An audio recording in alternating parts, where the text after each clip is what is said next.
Ola, bos días, eu chamome Carlos de cuarto B e hoxe vos vou recomendar este libro, Sempre Drácula.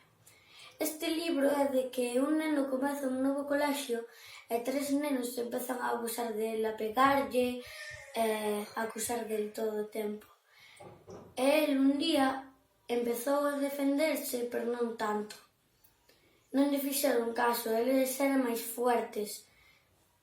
Pero un día, como eran tan malos e metían malas cousas e lle facían malas coitas moi malas, chegou un doutor un día á súa casa e lle dixo que non había cura para a súa enfermedad, que lle fan daño no corazón, no estómago e mala sangre.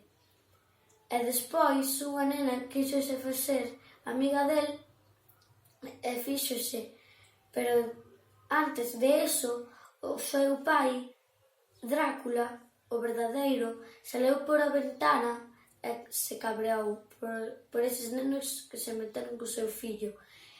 E o pai enseñoulle ao neno a Drácula este, o que vedes aquí, e a defenderse el solo.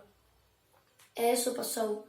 Despois, ao acabar case o libro, o neno dille que ten un hechizo de convertirlle unha parte do voso corpo que tiña un poder que podía transformar unha parte do seu corpo en salchicha.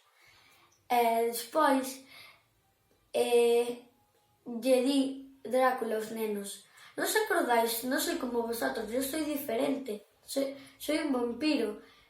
Y los otros dicen, este está chalao. Pero después, como Drácula fue tan listo,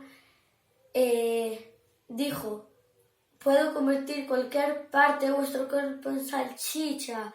Y se empezaron a asustar, se fueron corriendo y sus amigas y su profesora, todos los alumnos de clase se hicieron amigos de Drácula. Gracias.